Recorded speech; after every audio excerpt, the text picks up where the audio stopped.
And as always, before we begin, I want to pass the mic to NoMAA's Stroll coordinator and Inwood's very own Martin Collins, who has a very special statement to share with all of us tonight. Martin.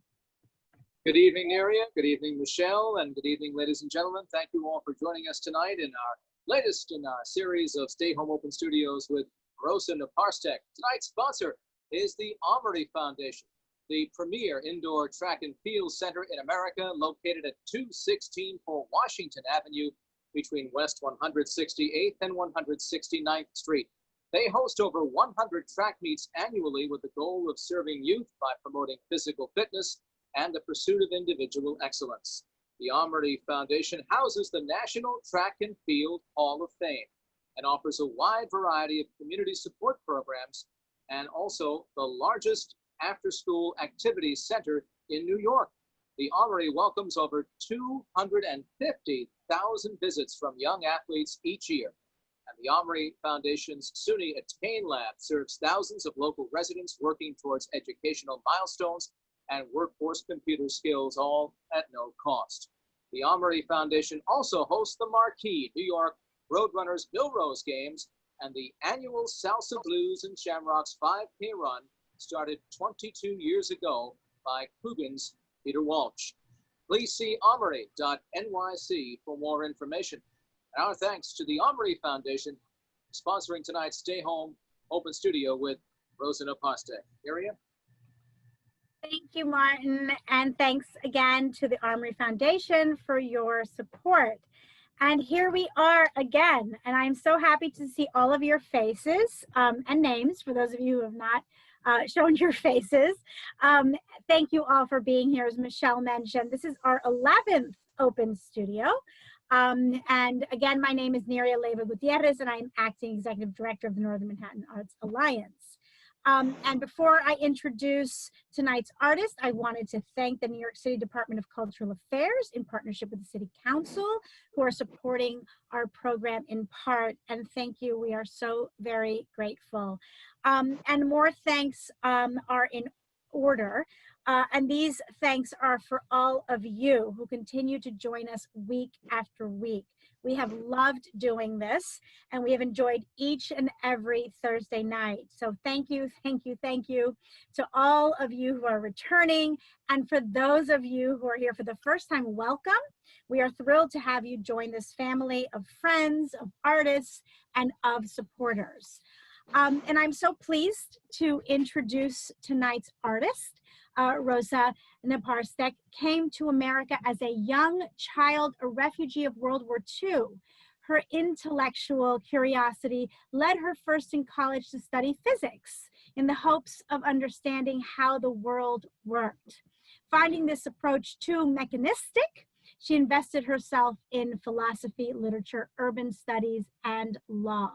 An activist dedicated to social and political change, she began teaching and then became an attorney, practicing for several years until she realized that political change could not occur without personal transformation. A trip to Europe and a visit to Rome to an exhibition of works by the artist Fausto Melotti cemented her desire to become an artist, to connect with her feelings, and to search for ways to convey meaning. And since then, she has produced a body of work that centers around her childhood memories and is concerned with questions of cruelty and its source within us. She remains persuaded that the origin of evil lies in our ability to deny our own pain, our fears, and our vulnerability. Working with found objects, family photographs, and text, she creates mixed metaphor sculptures that decidedly challenge our accepted meaning of things, examining the ordering of things and how we all attach meaning to random or sometimes juxtaposed objects. Ultimately, Rosa is concerned with the connection between art and its transformative power, using it as a springboard for self-exploration and the still point of connection to the self, as well as the interconnection with others. She presents her work in conjunction with what she calls the circle of engagement, a community building process she helped develop that allows participants to explore their own feelings and deepen connections with one another. Rosa is a long-time member of the NoMAA family. She is a co-founder of the Uptown Arts Stroll and has participated in every single year. She is a founder and director of Artists Unite, an arts organization that organized the MTA-Artists Unite subway elevator poster project for 10 years, the only community art project of its kind in the city. And she is also one of a kind, and we are delighted to have her here with us tonight. Rosa.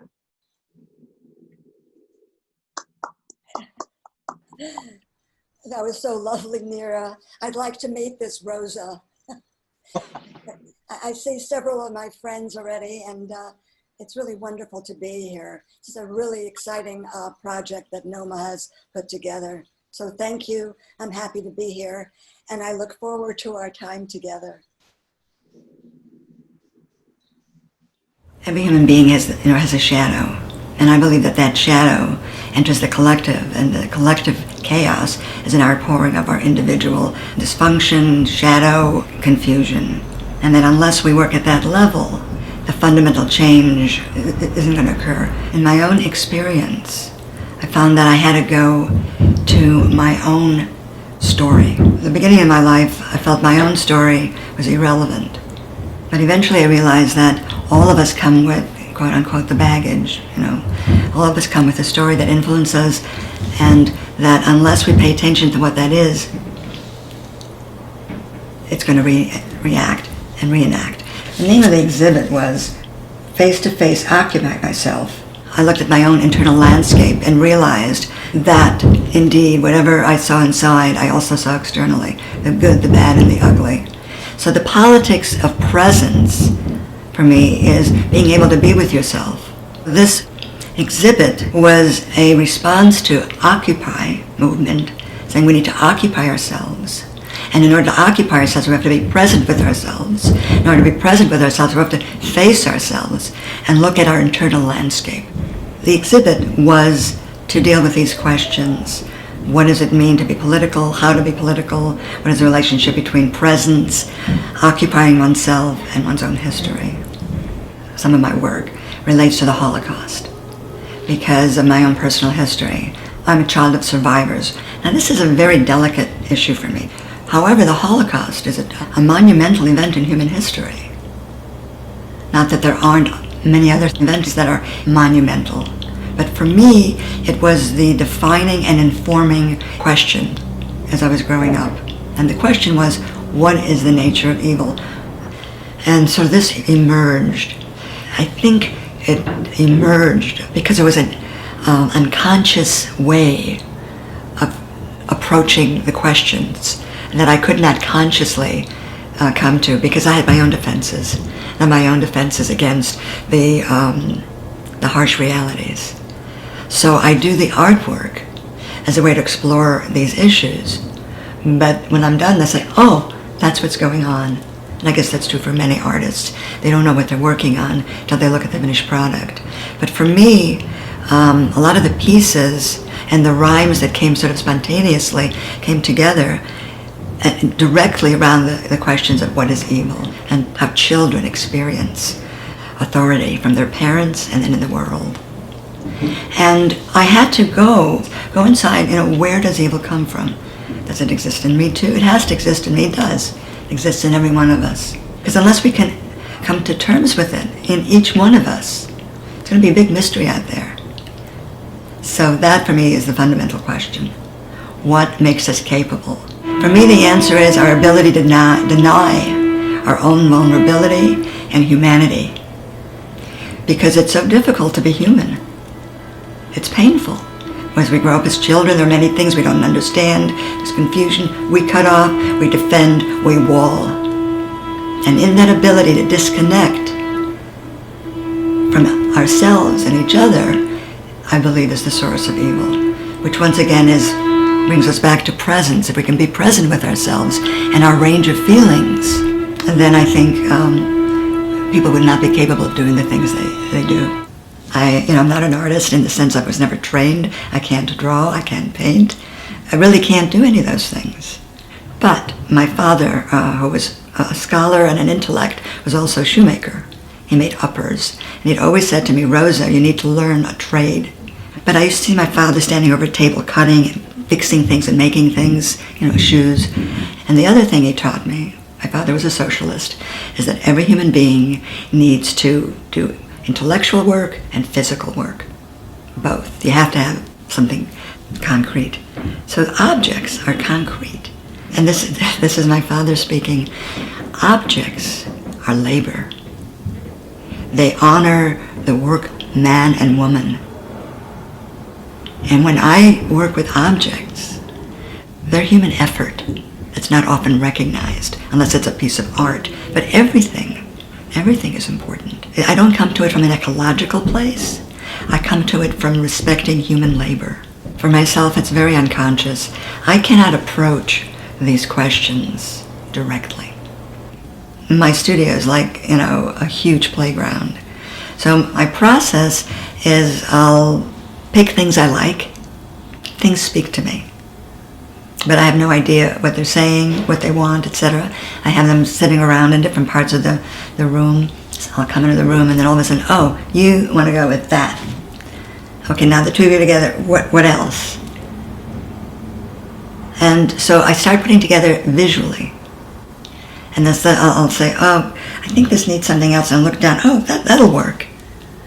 And it's magic. It's magical. And other times, and not that often, I'm doing something, I don't want to do it. I don't want to I have a lot of knives in my work, a lot of barbed wire, a lot of imagery that's really difficult. I just don't want to put the knife in this spot. I don't want to do it. But I feel compelled to do it. Something is compelling me to express something that I don't want to go near, but I'll do it. And then when I juxtapose, when I put things together, it creates a whole new context. And it's seen differently, and it means something different. And what's so much fun is when people will look at something, and each person will get an interpretation that is not necessarily commensurate with what I had in mind. But when I look at it, I can see it through their eyes. In seeing the world through my eyes, I get to see the world through your eyes. Good art is when a person speaks a truth from inside and makes it manifest. But I believe the art of our time, the necessary art, is ourselves. That we need to evolve and become art and live in an artful way. Art comes from presence, from being present, because then we access ourselves. And when we access ourselves, we don't even have to do art, we can just be. Hold my hand,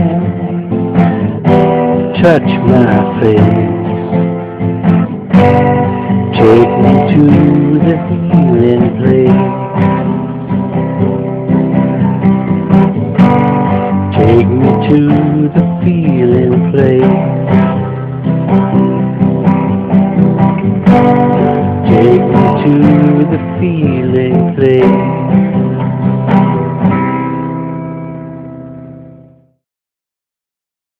Hello, welcome to my home and studio. This big piece you're looking at is called What Doesn't Belong Here.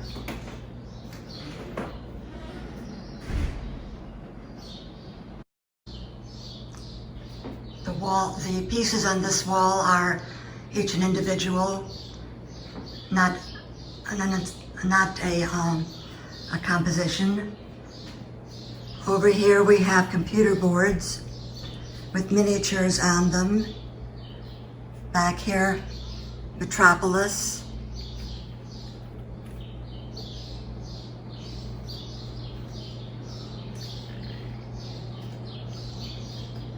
The order of things, and the order isn't so great. Dancing under plastic. My kitchen area where I actually end up doing most of my work.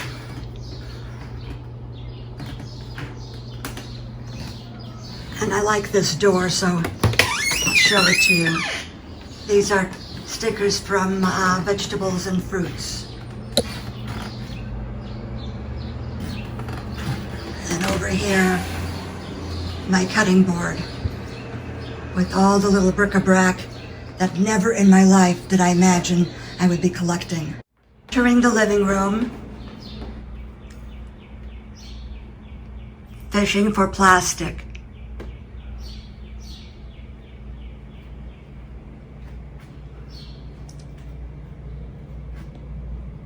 I love you. I love you. Can you trust this?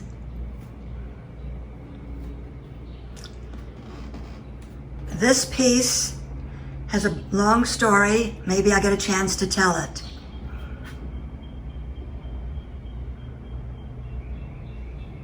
And this is the bedroom. I've run out of wall space, so I have to use my bookshelves as a canvas.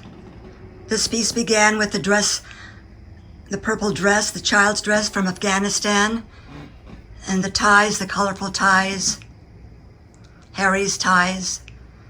Eventually I realized a connection, American ties. I'm still working on this piece. This is Leonard Cohen's Like a Bird on a Wire. I have tried all my life to be free. The background is from a shopping bag at Staples.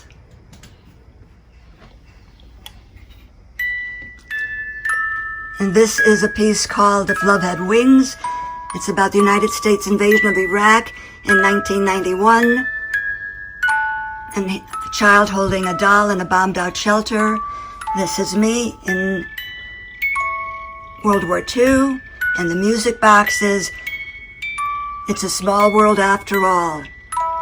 I almost tripped out that music box on the street in San Francisco. And of course, it was perfect.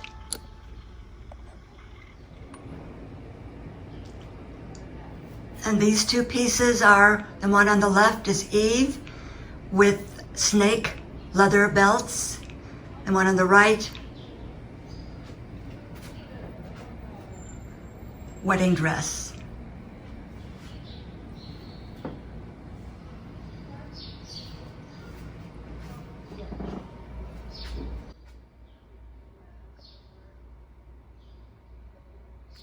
I love the spiral notebook. So there's one part of the apartment that I haven't shown you yet. It's my studio. I've been waiting for you to see that I am actually organized and sane. And in here, I am disorganized and sane in a different way. Chaos, creative emptiness, just playing.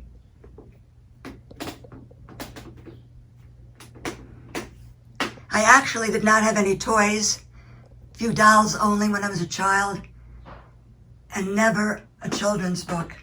So I have a huge collection of children's books. This is the living room proper.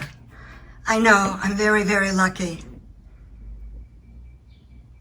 But if I had a bigger space, I'd be working with refrigerators and discarded stoves. This is American Gothic. Halloween masks, waiting for a different kind of future.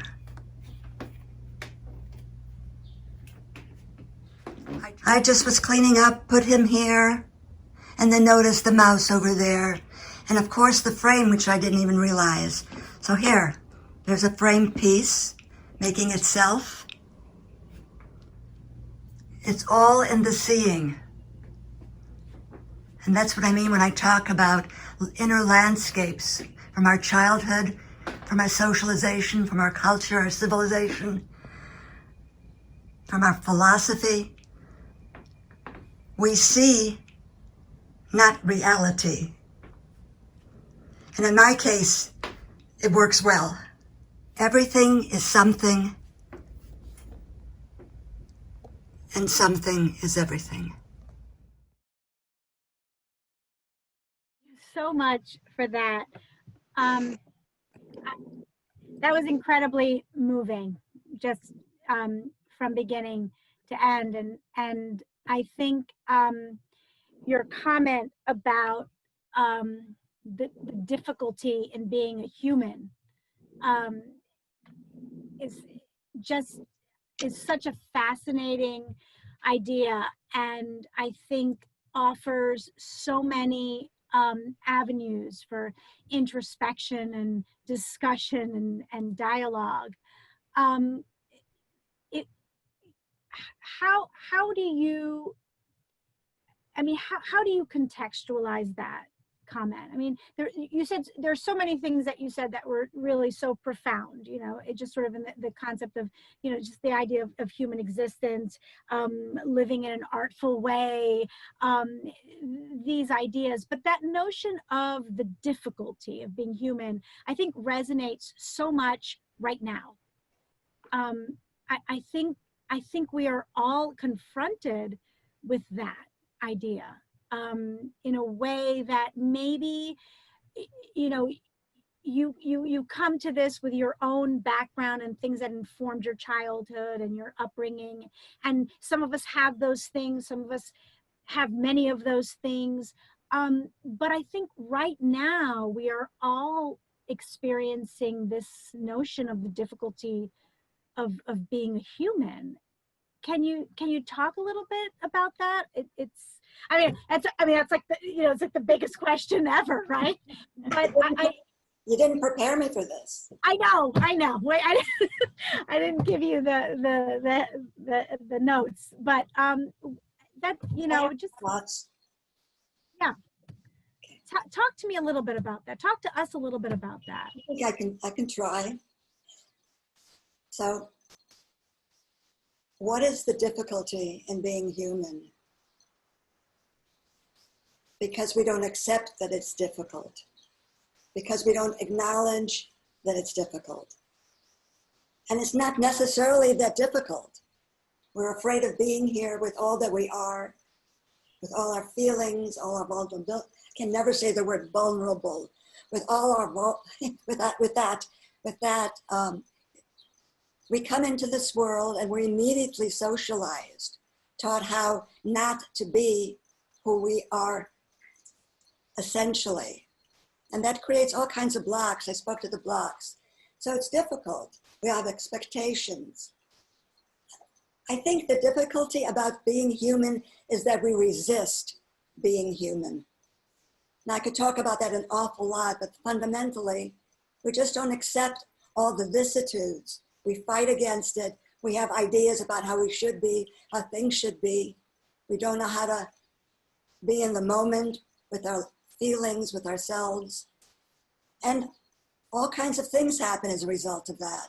As I said in the video, I believe that our ability to be cruel and evil is because we deny our own feelings and then we project onto others. We dehumanize others, but before we've done that, we've already dehumanized a little bit of ourselves. Again, you know, I think we're living in a time where that question of, you know, in general, cruelty and our place, you know, in sort of the human experiment, you know, it really does, I think, I mean, in me, you know, it strikes a chord. And I think for so many of us, you know, these are things that we're thinking about quite a lot.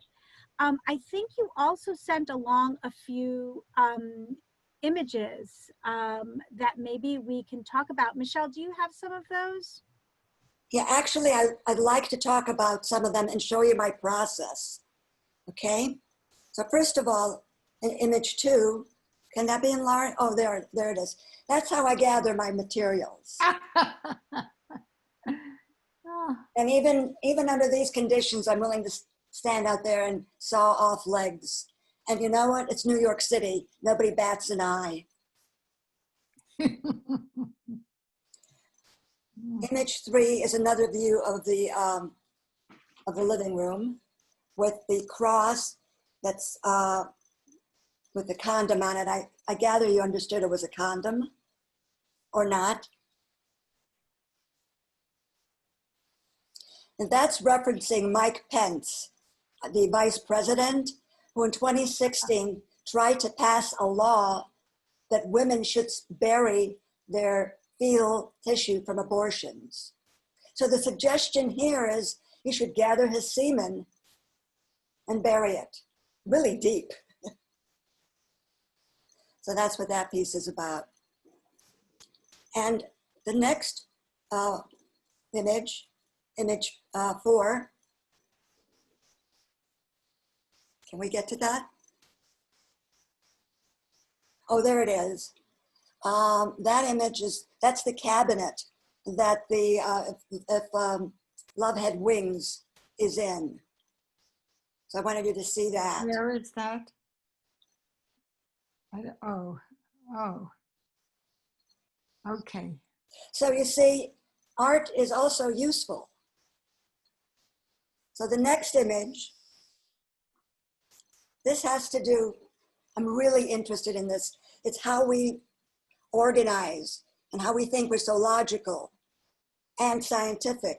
So the name of this piece is What Doesn't Belong on This Wall? Not the sides, but above the fruits and vegetables. What does not belong on this wall? I'll give you a few minutes to think about it. And don't think too hard, just whatever, and throw it out. What do you think? What does not belong? Any ideas? Come on. I've read the flag. This is the American flag. The American flag? flag I'm hearing. Okay. I felt the flag too. Actually, it's the yellow fork with the bow tie. Oh, we have somebody who said the fork too. All right. There we go. So why did they say that? Why? So I think it's Jancy. Are you there? I think you've said the fork. Well, the reason it doesn't belong there, go ahead, Go ahead. is I think because, you're muted. Do you want to jump in there? Yeah, we know it Jancy and because Rich? There we go. Okay. we know it because the first time Rosa showed it to us in the house, we guessed it wrong. So now we know the answer. Okay. All right. it doesn't belong there because it's not a spoon. Because it's not a spoon. All the others are spoons. Oh my goodness. No, they're not. Oh no. Oh, okay. It doesn't make any sense. That's true. And that's the whole point. Different societies, in different times in history, people classify things differently. Brilliant. And the book, The Order of Things by Michel Foucault, at the beginning, he talks about reading a Chinese encyclopedia and how they classified animals. They classified them according to several different categories. 1, animals that my mother liked. 2, animals that from a distance look smaller than they really are. 3rd, animals that you really wouldn't ever want to eat. So the order of things, how we order, how we organize, it's a cultural construct. Not all the time, but in many ways it is. Okay, so that has to do with the other part of my interest of how we all view things through our own lens, the lens that's created in our childhood from personal experiences, and of course, family, culture, country, whatever century we're in. And all of us have different little bits of pieces, like the elephant with the blind men, and we're all describing something differently, but most of the time we're willing to kill each other over it. Michelle, can we go back?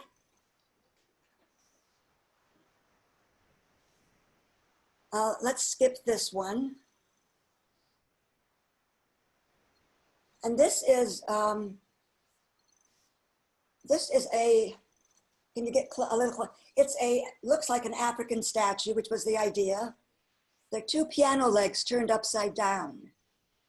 Can you see it? Yeah. Good. 2 Wow. piano legs. So this is the front, and these are 2 little salt and pepper shakers. And the head, I went around the apartment picking up everything round to put on top to see if it would work. And I finally found a planter, and the little knobs are its stands. I said, voila. But when you look closely at the planter on the sides, it still agreed. I also turned it around and created a face on the other side. But anyway, it had room for a spiral penis. So one side is male, one side is female, and the piece is called androgyny. It's wonderful. Okay, so once again, this has many different elements from different parts of the world and from different parts of things to be articulate. This is one of my favorite and latest pieces. Earth is not flat, evolve or die. The dinosaur, actually I'm looking at how much time I have and how quickly I want to share some of these things. The dinosaur was Harry's dinosaur. He didn't have the gold, and I hated that dinosaur. And I figured as soon as he moved in with me, I'd get rid of it. But he died before I could get rid of it, and then I couldn't get rid of it. So I finally found some chocolate gold paper, and I decorated it. And then the paper here was from a mailer. And then I was throwing out some foil, some tin foil. I wrapped it really hard. I was about to throw it out. And I looked at it and said, that might go well with something else. And at the end, I stuck in tacks. I have thousands of tacks. I once did a project with tacks. And when I put the tacks in, I realized was what I was unconsciously doing, the coronavirus. So the earth is not flat, and we had better evolve or die. I want to talk about this piece, because this piece really summarizes what I have to say, again, summarizing it. It's called the Rosetta Stone. And of course, the Rosetta Stone was a clue to a whole other language that was discovered. So the Rosetta Stone it's a hibachi grill on top of a box. And this is what it says on the box. I need to actually read it from my paper because because all your little views of each other are interfering. Oh boy, I've got it.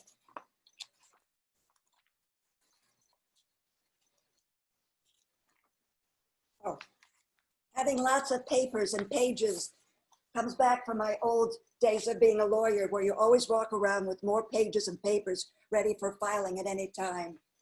It's called being a litigating paranoid. Anyway, this is what it says. From where I came, no one could tell the things I do when I grew up. Blood, anger, hate, death, turning myself inside out to cleanse the world of pain. But before we go further, I want you to notice that these are Scrabble pieces. Myself, the world, and they're interchangeable. You can either cleanse yourself of pain and project onto the world, or cleanse the world. In other words, we turn ourselves inside out. Some people hurt themselves, other people hurt others. Turning the world inside out to clear the world of pain. Sun, sea, earth, stone. I was too long left alone. I think we can think of a lot of people that would describe. Thank you. The next piece is also very interesting. I did the Buddha on the left. The Buddha, first of all, it's a skull of some sort. It's a mezuzah, and it's a Buddha head. Here we have several mixed metaphors. And I've always had it this way.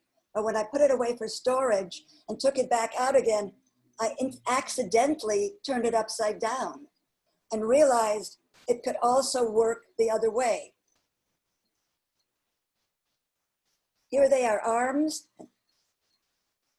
and here there are legs. So I took the head from here and put it here.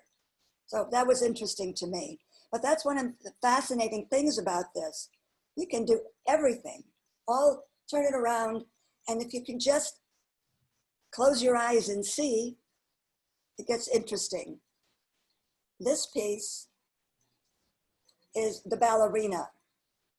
It's a shell.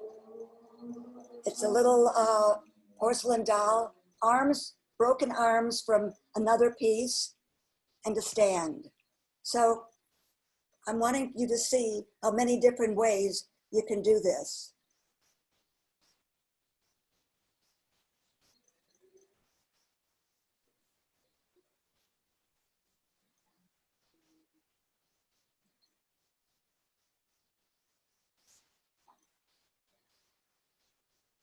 And it's infinite.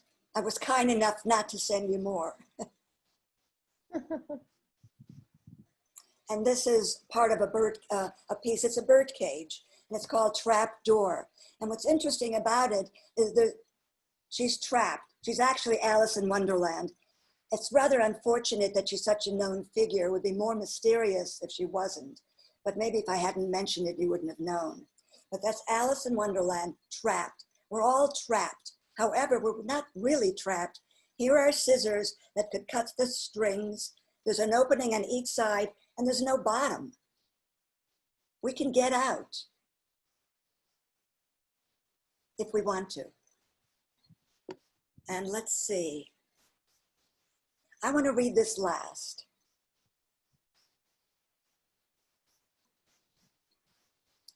Oh, let me read the If Love Had Wings. You're up for this? Read. All right. I know I've got it here too. Oh my goodness.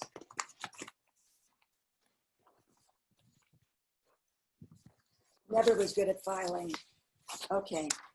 So the piece is about crossing decades from 1944 to 1991, a child in an Iraqi building that was bombed, me in World War II. And this is what it says on the doors. If love had wings and moonbeam stars and I no cares stored up in jars, I'd fly my way through all life's bars to bring to you the moon and Mars and all the bric-a-brac of space to lighten up your lovely face. If love had wings, I'd be with you, despite despair that I know too. I chase away all numbing thought with treasures that the seas have wrought, and bring to you all shells and waves, all coral grown in light of caves, all broken pebbles smoothed by time, then soothe your heart with silly rhyme, if love had wings. Okay, thank you.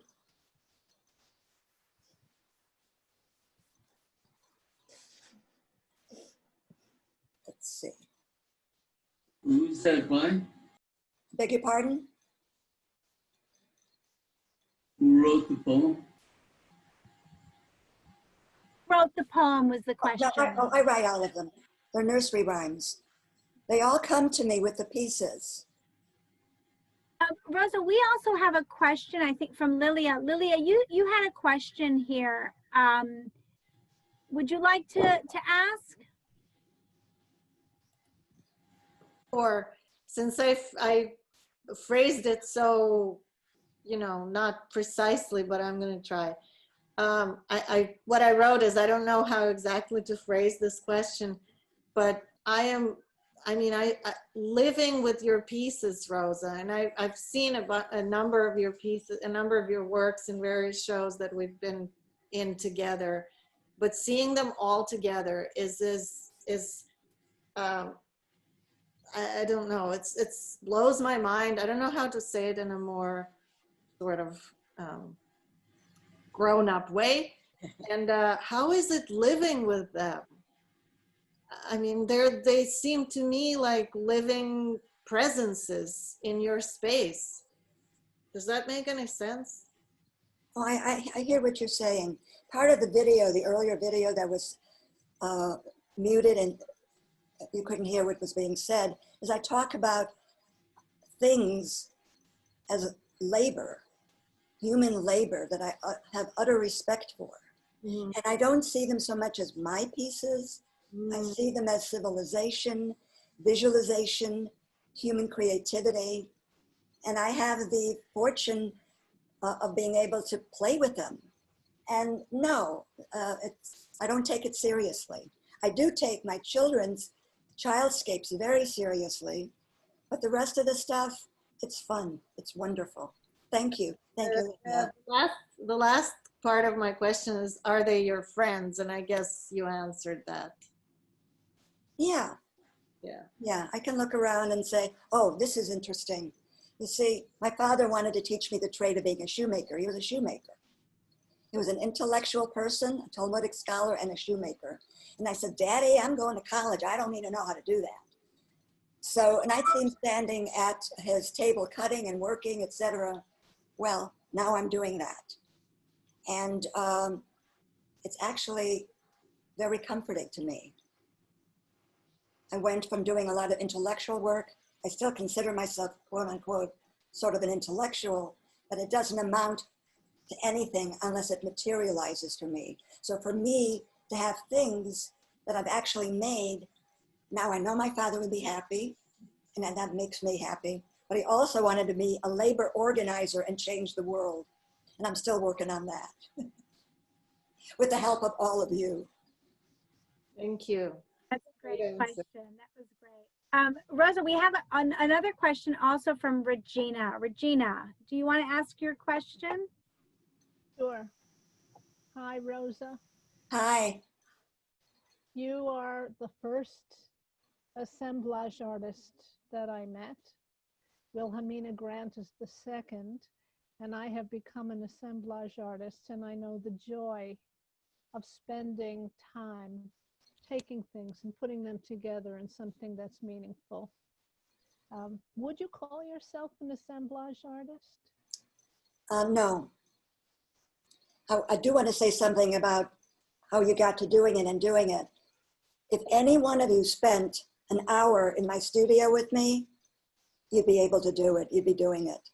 I've worked with kids and seniors and young adults, and I take the stuff and I throw it on the table, a full table, and everybody's shocked. Well, what do you want us to do with it? And then I pick up a few things and I show them, and they say, okay, leave us alone. And within a few hours, I have an exhibit of their work. I don't call myself an assemblage artist. I do whatever I can. I work with whatever I find. I do installations. I find it too, I don't find it anything. I just,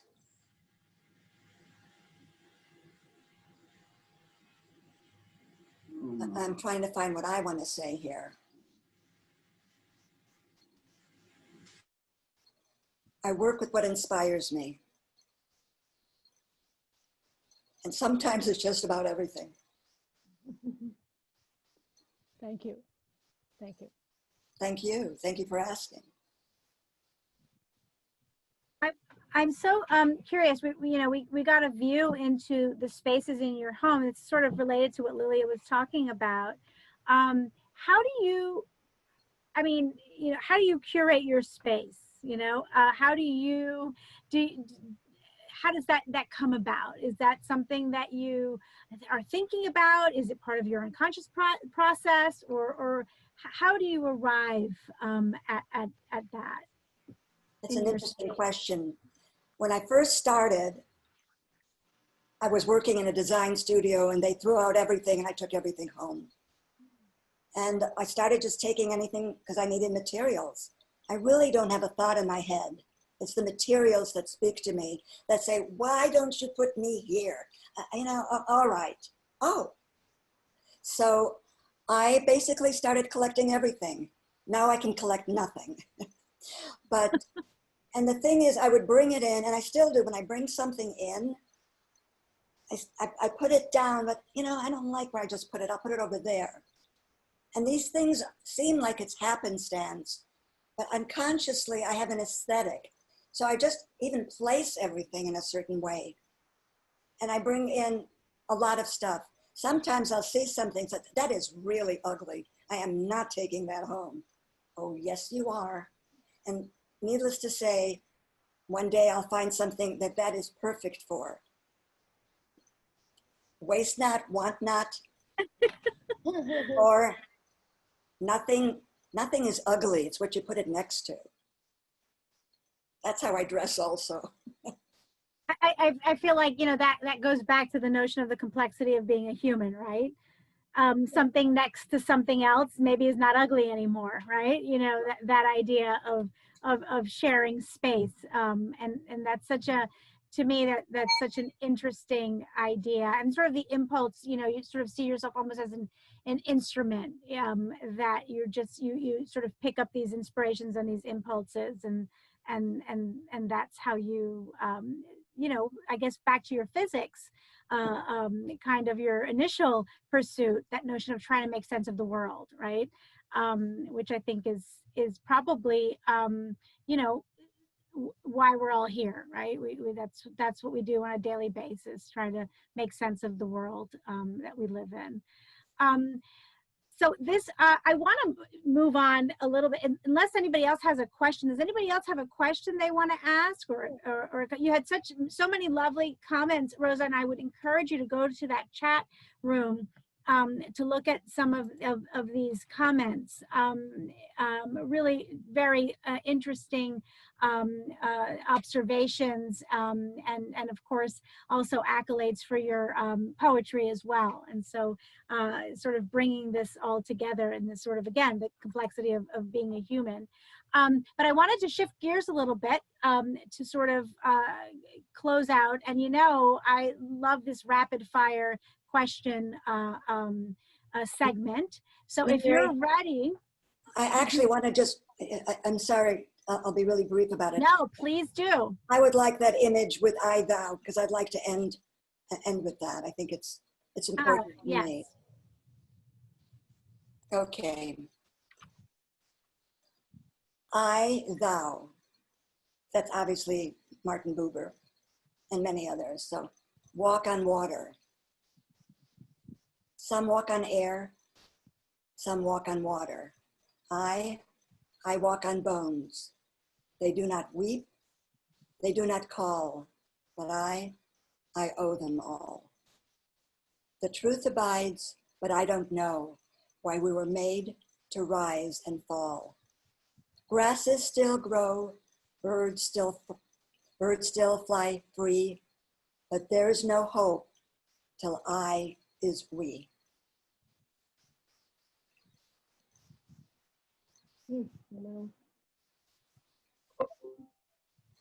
Thank you. That's a beautiful way to Thank you, Rosa.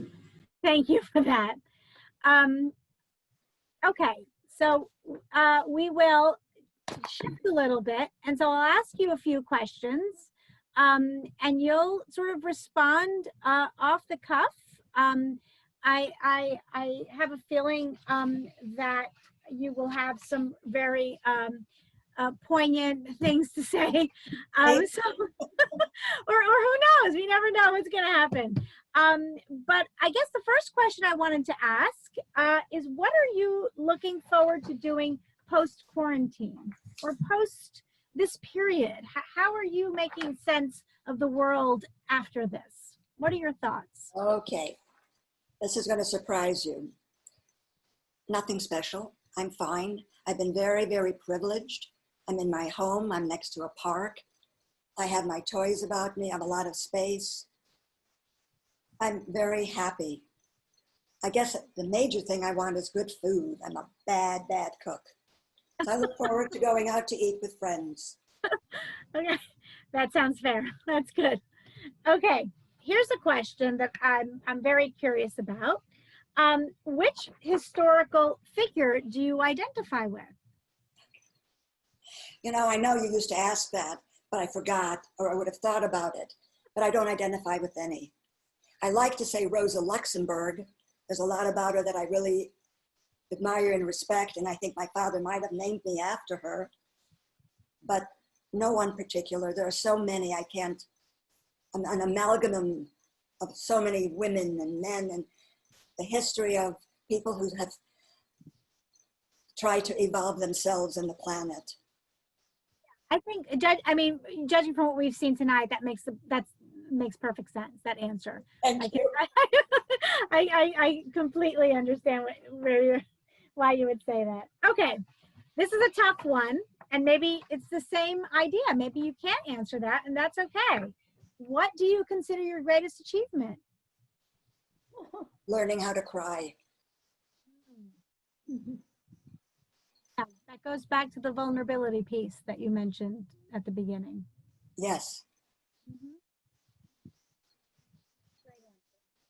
Okay. What is your favorite place in New York City or in Uptown? Oh my God, now you'll know why I never leave. The cloisters. I used to visit the cloisters from San Francisco, from Detroit, and when I was in Brooklyn in college, coming here. And then when I moved from San Francisco, the only place you could find that was affordable was up here. Oh my God, near the cloisters. And I've been very fortunate to be here because this arts community, where I landed when there was nothing here, and now it's this very rich arts community, rich community, period. And I'm also rich in another way. It's changed a lot. Right, it's a gem. It truly is. Okay, this would be interesting. What is the title of your biography? Oh gosh.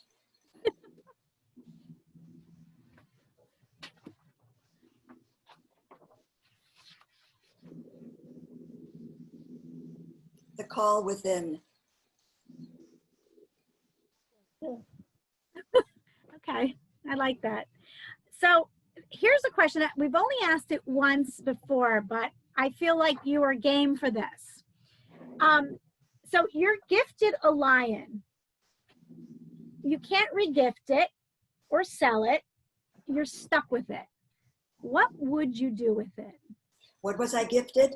A lion. A lion? Yeah. I would keep it.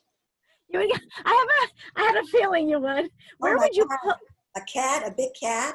Yeah, a lion, a teddy bear, something right? to sleep with. Yes. Okay. All right, that's great. We got a glimpse of this, but maybe you can explain what is on your nightstand. Well, first of all, I don't read fiction, because if I read fiction, it's like binging on I can't stop reading it. I have to go from one page to the other. So I read a lot of nonfiction. So I have several books.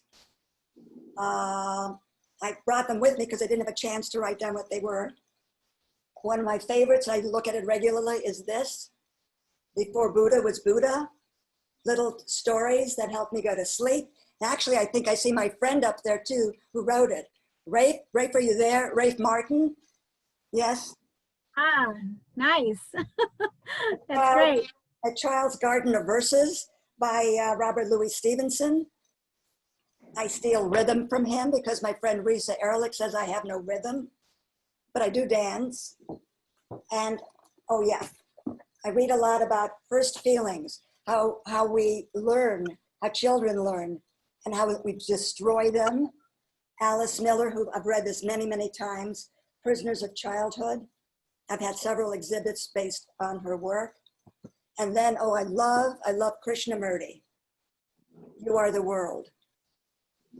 These will be on my desk, that stand, and then they'll topple and then get other ones, but I don't read anything really cover to cover. I hover. Hover, that's okay. Yeah, that's good. You go from one thing to the other. I can see that with, you know, with the collection of things that you accumulate. There's almost an urgency to get through as many books as possible, and so you have to jump from book to book. I understand that. Okay, here's a question. Oh wait, somebody's asked a question. When is your birthday? Is the question here from Uniqua. January 16th. I'm a Capricorn. Capricorn. Okay. Fascinating. Okay. Dinner party. Ah, I know. thank you. I was Have afraid you, you were you gonna thought about it? You were waiting for it. Okay. I You have, thought about it. Oh my God, have I thought about it? okay. Let's hear it. Let's hear it. Who are you? Who's there and what are you serving? Okay. Oh my God. First of all, I have come up with three. You said three people last time, right? For Three dinner people. party. Three people. I Yes. have come up with so many triplets that each one of them could be an ornament on a Christmas tree. However, Liz Ritter, Liz, are you around? Yeah. Liz sort of set the bar here. Yeah. So Liz, when asked that, spoke about inviting her family. And I thought a lot about it. And who I would want in my dinner party are my mother, my father, who are no longer here, and my beloved sister, who is actually here and on the call. Hi, Helen. Oh, hi, Helen. The reason I would do that is because when my parents were alive, I was not mature enough, did not understand enough, and didn't love enough. And I would like the opportunity for us all to be together now, being able to love each other. And as for my sister, we lived in different cities, far apart for many, many years. We still live in different cities, but we're much closer now. And I'd be thrilled to have all of us together, my wonderful sister and the wonder of my sister and my parents. That's who I would want. And for dinner, my mother made great duck and a great mocha tort. But the real thriller was something called Cholent, Cholent. It's a potato dish. Pounds and pounds and pounds of grated potatoes, put in a big pot and put in the oven for 24 hours to slowly, slowly cook. There's a historic reason about why they did that in the ghetto, but it's a major dish. That's one of my favorites. And my sister and I would scrape the bottom even after it was all done. So that's what my dinner, and that's who I wanted to bring all together. And I'm so glad you didn't forget to ask me. I am too. That's beautiful. Thank you for that. Okay, one last question. And I feel like we've heard a little bit of this tonight, but it would be nice for you to encapsulate it if you could, or maybe maybe you'll want to say more than one thing. What is your motto, or what are your words to live by? Well, I actually have said it. It's a two-part answer. One is find your calling. And your calling is not your career. It's not your profession.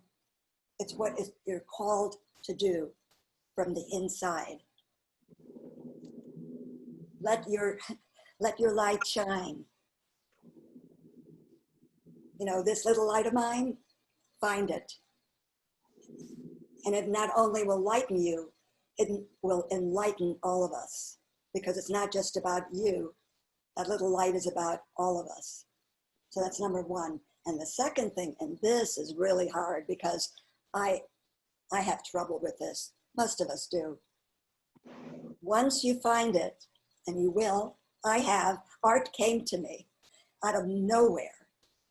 Once you find your voice, do what you can do, and then just let go. Do not be attached to the result. It's beyond your control. It's beyond my control. Let the cookie crumble the way it does, because it's going to do it anyway.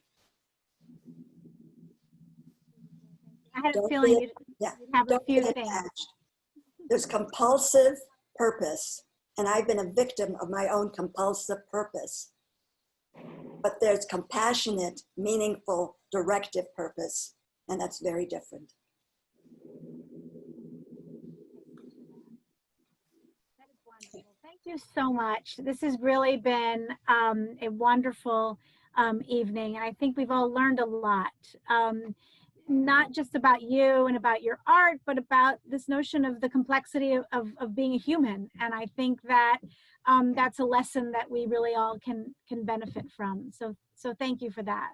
That was really extraordinary. I would like now, before we go, I wanted to turn the mic over to Martin. who has some announcements for us this evening.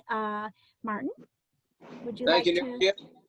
And a big thank you to Rosa Naparstek for a truly outstanding open studio this evening. There's a 3-question survey from our executive coordinator, Michelle Orsi-Gordon, on your screen. We really want to hear from you and your answers to tonight's 3-question survey, and we look forward to your feedback on tonight's program. This is a great time, if you haven't already done so, to complete your 2020 census. It's very important. It has a number of important aspects that affects our community, our city, our state, our country. If you haven't done so already, please complete your 2020 census online at my2020census.gov. And we invite you to join us at 7:30 p.m. next Thursday, July 16th, for Cornerstone Studios, an artist consortium, Stay Home Open Studios, sponsored by the United Palace. That's next Thursday at 7:30 p.m. Elsewhere, tomorrow, Friday, July 10th at 3 p.m., Inwood Artworks, Short Film Fridays. On Saturday, July 11th at 2 p.m., please watch Community League of the Heights and Sisters Uptown Bookstore. Author series continues on Zoom. And on Sunday at 3:30, the incomparable Marjorie Elliott's Parlor Jazz, now in its 29th year, will continue this Sunday at 3:30. On Monday, July 13th at 9:30 a.m., Uptown Palante. Join our good friends Mino Laura and Led Black for the latest in their series. Also Monday, July 13th at 8 p.m., free Shakespeare on the Radio production of Richard II. And you can see the Northern Manhattan Arts Alliance newsletter on our website, NoMAANYC.org. That's NOMAANYC.org for information on these and many other upcoming events in the Northern Manhattan community. We want to thank Rosa Naparstek again for her truly outstanding open studio this evening. And we want to thank you, ladies and gentlemen, for joining us this evening. Good night, everyone, and have a great weekend. Thank you.